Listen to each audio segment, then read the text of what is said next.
What move button? Wrong. Can't see you. All right, y'all ready? We ready Yep. as we gotta be. All right.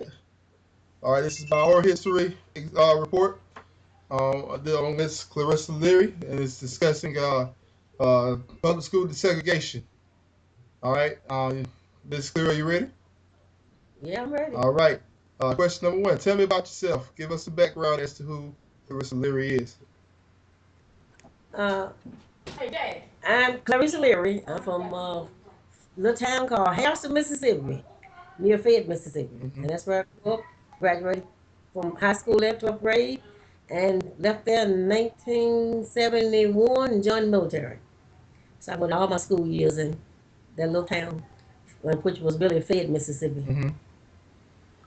Anything else you want to know? Okay. Cool. Now, what was your life like growing up as an African American girl in the mid 1950s Mississippi? Uh, we lived in the country, outside the little town, by five Mm-hmm. miles. And I had a wonderful life because I grew up around cousins.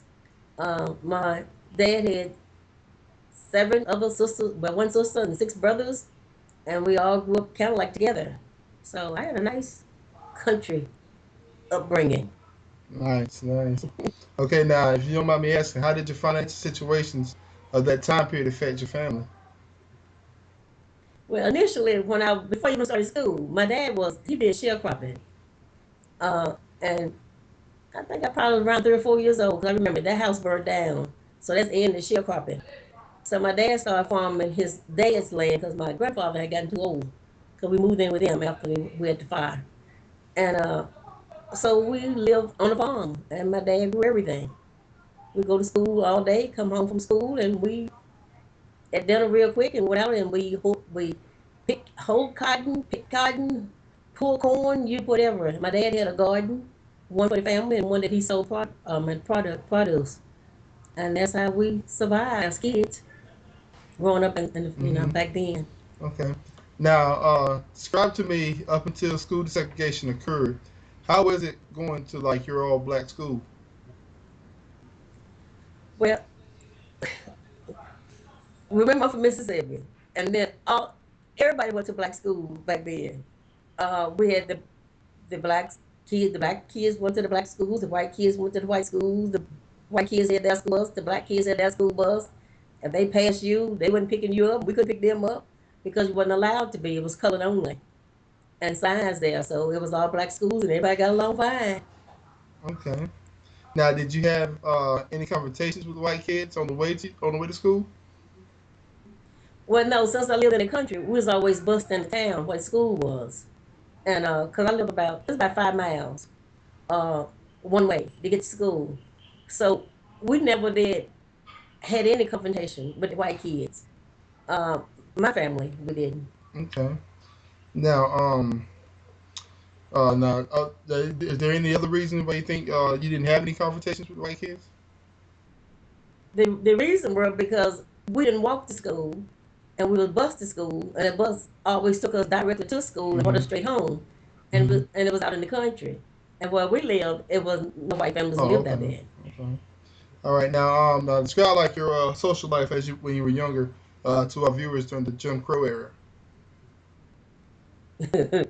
Okay, my social we like I said before, we lived in the country. We would go to town on Saturdays. And so when you went to town on Saturdays, uh you dressed in your best and you just walked the streets and you had lunch and you came back home. But see, I live kind of sheltered life. My mom made sure that during the week, we always stayed in the country. We could go into town. So it was only on one day that week, that Saturday, when we became a little older, everybody, because my dad had a truck, Mm-hmm. always had transportation with a cover on it. So we would always on Saturday, because Saturday wasn't a work day. We would we would load up in the truck, go to town, and stayed in town all day long. And that's where you met all your friends. We walked down one side of the street, walked down the other side, had a couple of cafes. We would stop at around lunchtime, had lunch, and came on back home. But during the week, it was work. Uh, and if we wasn't working, we had cousins, so we played out. We played all day long outside, all day long doing something. During the summer months, we would pick. we picked everything. It was plums, blackberries, peaches, you name it. We whatever my dad grew, that's what we had. We didn't buy anything. And then he killed hogs, and that's how we had meat. Mhm. My mom and dad they raised chickens. One time my dad raised rabbits. So we very seldom ever bought anything store Wow. bought. Okay. Now, how did those Jim Crow laws like affect your schoolwork or your homework, class attendance, things of that nature? Did they have any effect on those? It didn't have any effect because the school was totally all black school. So if it affected, we was too naive to know it because we didn't know any different. The only effect I could probably say that I noticed when we would go in the town, the health department, to get our shots before school started, they had the waiting rooms, and the waiting room was white only and the black only, and the water fountain was the black water fountains and the color water fountains. But since we grew up like that, that's all we knew. Until later on, we knew it was a Mhm. different when they did start integrating the schools. Okay. Now, can you tell me about a friend that had helped you in any kind of way during these difficult times? We was in the same boat, so no, we didn't have anybody to help us, and we accepted what we was given. So no, there's no friends that really helped or didn't help because we didn't know Okay. any different. All right. Now, now you were in school during the time that at the whole Brown versus Board of Education thing. You were in school after that case went by, correct? No, what was that about the board, the Yeah, I was Brown Board of asking. You were Education? in school when that because that was the case most closely associated with desegregation of public schools. Now, with that case, I know it had already passed, and you was in school. But how long had that passed before they actually started desegregating the schools? Okay, that's it. I started school back in 1958 when I first started. So the it was I think I was in middle school. Okay, my high Hmm. school started in seventh grade. So when we started integrating school, I was sixth or seventh grade. But when they first told us they had to first say they had to Hmm. integrate the schools, them and the kids could go to any school they wanted to go to. Because we had the white black, we had the two high schools, school for black kids, school for white kids, and same elementary, whatever, all the way through.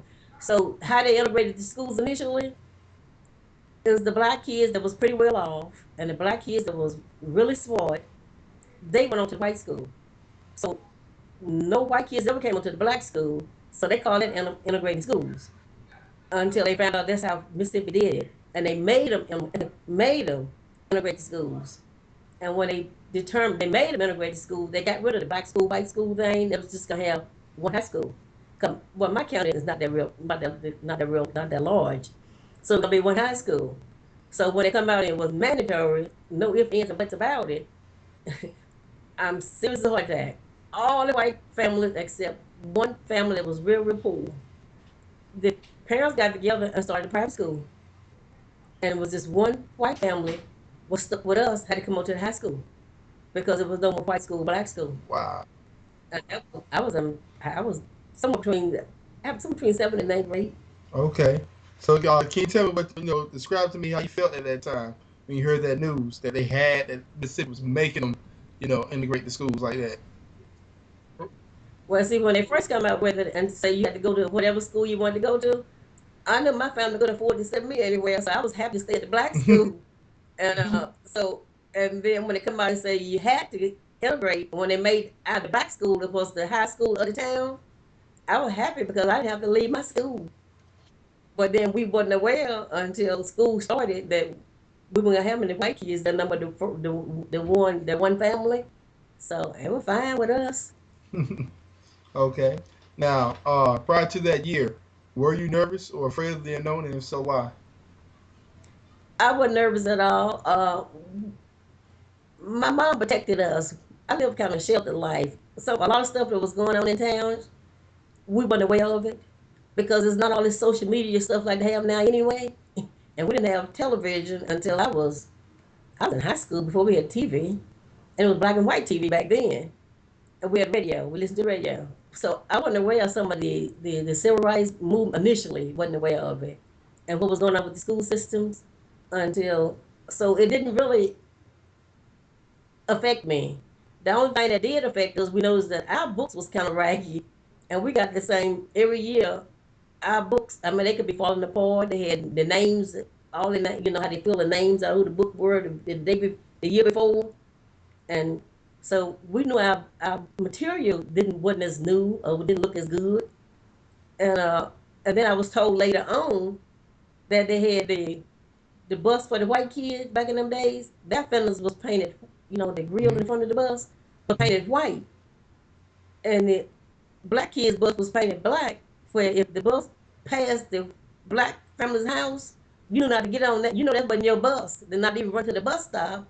But see, I wasn't aware of that because that one bus always came down my street because I lived in the country.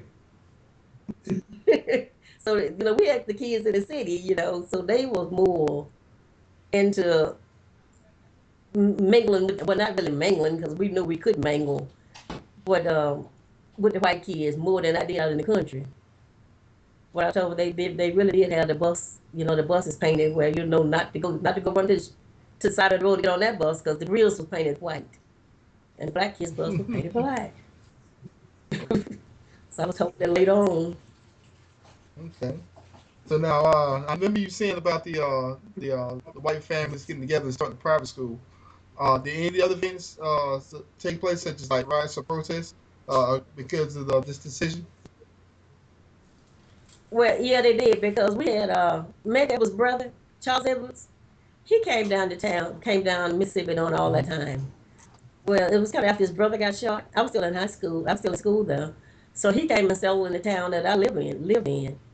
And he would start the mass meetings and the marches and all Mm-hmm. that stuff against the schools, the city halls, the police departments. So my mom got involved with that, and eventually she started taking us, and we started doing the margins and stuff too. Nice, nice. Okay, now 2 weeks before the beginning of the easy school year, that first year, how were your parents reacting? Because you know how parents are like right before school starts. My mom, I know reaction, I know up no, because back then, you know, they didn't tell kids what was Mm-hmm. going on. You just, I mean, they kept things from you. The grown folks would talk among themselves, and they would even have you to leave the room. And if you say anything, they say it was a adult conversation. You supposed to go outside and play with the kids. So how did my mom and dad react? I mean, they probably was happy we stayed over at the black school too. I don't know. I'm not sure. My dad wasn't want to talk much, so I know he didn't have no reaction. Mm-mm-mm. All right, now take me back to that first day of school integration. Describe in as much detail as you can remember how that morning went. See, that morning with us went fantastic because we never changed. Our school, the black high school, was the one that was going to be the high school Mm-hmm. for the county. We had one high school in the whole county. So it wasn't gonna be a change for us. So it was, and then no one showed up but that one family. So we accepted the family. He had some of the boys that would tease the kids, cause I mean the white family, because they was like really really poor and didn't dress well. So it wasn't no effect on us. And then they kind of blended in. And, you know, they just left the white that white child kids alone. It was a girl and her brother, and then through the elementary school they had the same family. So it wasn't no different for us. We just had this one little family in our school, and our school stayed the same. Okay. Now for those kids, do you remember if they were received well by the classmates and the teachers? They were because we wasn't really mean spirited like that. Uh, and my parents and the other adults in the community, they just wanted something better for their Mm-hmm. kids, and they thought that's what it would be, and it ended up not being because not being the best at the time. It wasn't because nothing really improved. We didn't get the better. We didn't get new books. We didn't get well. We got better buses because we had their buses then. I'm serious because they really went to public school. So and eventually we started getting new books, but not that first their first year. Okay. All right. Now, how long did it take before any of the I guess the white students that were there, the family that came there, how long before they even said anything to you or interacted with you? Well, the couple, I don't think it was about two in high school. They never was in my class, but so I never ever Hmm. interact with any of them. I just, it was my friends was most my cousins. It was so many. It was so many of us. They was my cousins, so we had only a clique. So I didn't bother her, and she didn't bother me. I did not say the word to her. Okay. Um, Now, I guess you got siblings, correct? I said you have But siblings, me, correct? yeah, I got six. Okay. It was seven Now, of how was us. their experience? Uh huh. Compared to yours, pretty much the same or different? It was pretty much the same because well, I got two. I got Hmm. a brother and sister younger than me, and then I got well, by then my one brother was deceased. He had gotten killed, and my older sister had already graduated because she that much older than me. And the second sister, older sister, she was still in school, and I had another sister younger than me. It was about the same because this white family that was in school with, I mean, was in our school system. She went in none of our classes, so we had no Okay. interaction. So they had no All right. dealing. Now, during this whole time frame, did you hear of any instances of African American students turning up missing? Oh no, Okay. no, not back then. Now, well, I really can't speak on that one. Uh, what would you say was the worst thing that you positively know is racially charged that happened to you from the time your school integrated until you graduated high school? The worst thing that you know You said the that was worst positively racially charged.